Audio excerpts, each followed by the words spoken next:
जय मसीह की सभी को।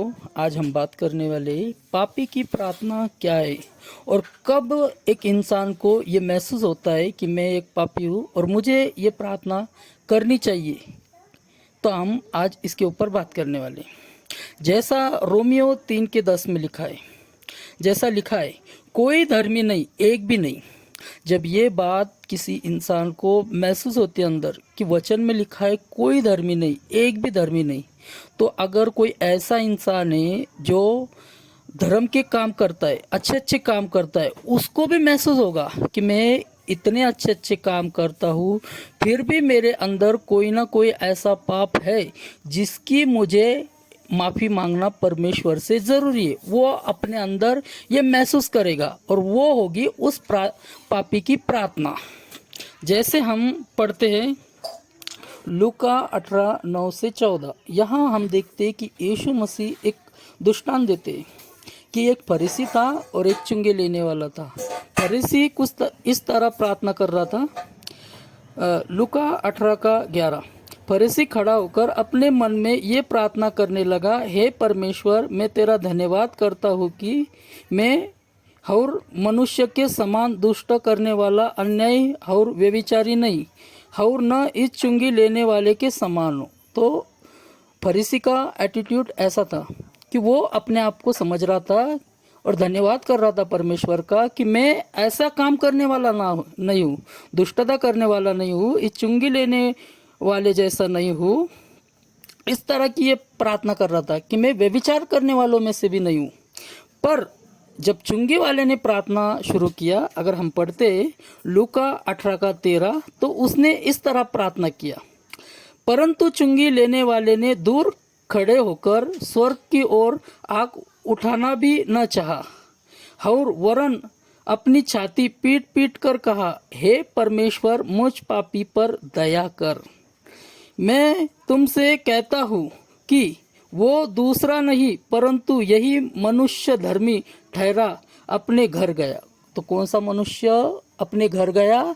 जिसने अपने आप को, वो चुंगी लेने वाला था, एकदम पापी इंसान था, पर उसने अपने आप में महसूस किया कि मैं एक पापी इंसान हूँ। वही आदमी जो है यीशु मसीह कहते हैं कि धर्मी ठहरा।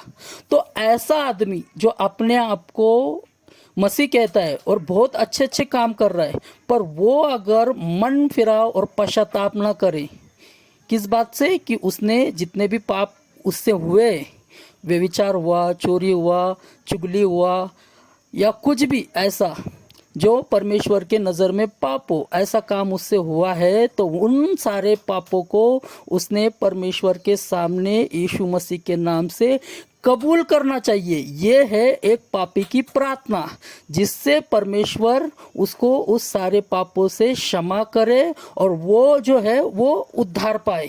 क्योंकि वचन कहता है तीतुस 3:5-7, तो उसने हमारा उद्धार किया और ये धार्मिक कामों के कारण नहीं जो हमने आप किए, पर अपनी दया के अनुसार नए जन्म के स्नान और पवित्र आत्मा के हमें नया बनाने के द्वारा, जिससे उसने हमारे उद्धारकर्ता यीशु मसीह के द्वारा हम पर अधिकाई से उंडेला, जिससे हम उसके अनुग्रह से धर्मी ठहरकर अनंत जीवन की आशा के अनुसार वारिस बने। तो हम वारिस कैसे बने उसके?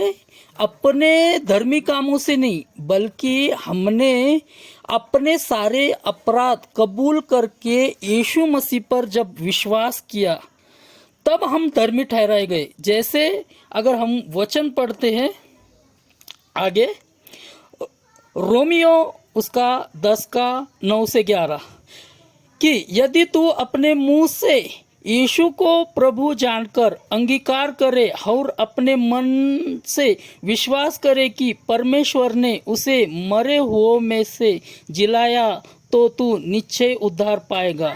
क्योंकि धार्मिकता के लिए मन से विश्वास किया जाता है और उद्धार के लिए मुंह से अंगीकार किया जाता है। मतलब अगर उद्धार चाहिए तो मुंह से अंगीकार किया जाना चाहिए किस तरह कि मैं एक पापी इंसान हूँ, यीशु मसीह मेरे पापों के लिए मारा गया, इस बात का उसको अंगीकार करना चाहिए कि हे प्रभु, अब मेरे जितने भी पाप मुझसे हुए हैं उन सारे पापों से क्षमा कर। जब हम ऐसी प्रार्थना करते हैं तब ये एक पापी की प्रार्थना कहलाती है। और जब एक पापी ऐसी प्रार्थना करता है, अपने अंदर ये महसूस करता है कि मैं एक पापी इंसान हूँ और मुझे उद्धार की ज़रूरत है, जब ये महसूस करता है और ऐसी प्रार्थना करता है तब उसको उद्धार मिलता है। और ये होती है एक पापी की प्रार्थना। और मैं आप लोगों से भी कहना चाहूँगा, जो भी मेरी ये वॉइस सुन रहे हैं, कि आप लोग भी अपने अंदर महसूस करिए कि आप लोग अगर इस तरह सोच रहे हैं कि मैं मसीह के वचन के अनुसार अपना जीवन जी रहा हूँ, फिर भी मैं आप लोगों से कहना चाहूँगा कि आप अपने अंदर झाँक कर देखिए कि कोई मैं ऐसा काम तो नहीं कर रहा हूँ जिसके कारण मैं परमेश्वर के नज़र में पापी ठहरूंगा।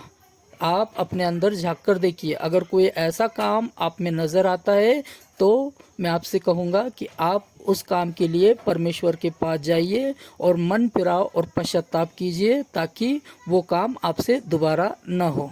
तो जय मसीह की, प्रेज द लॉर्ड।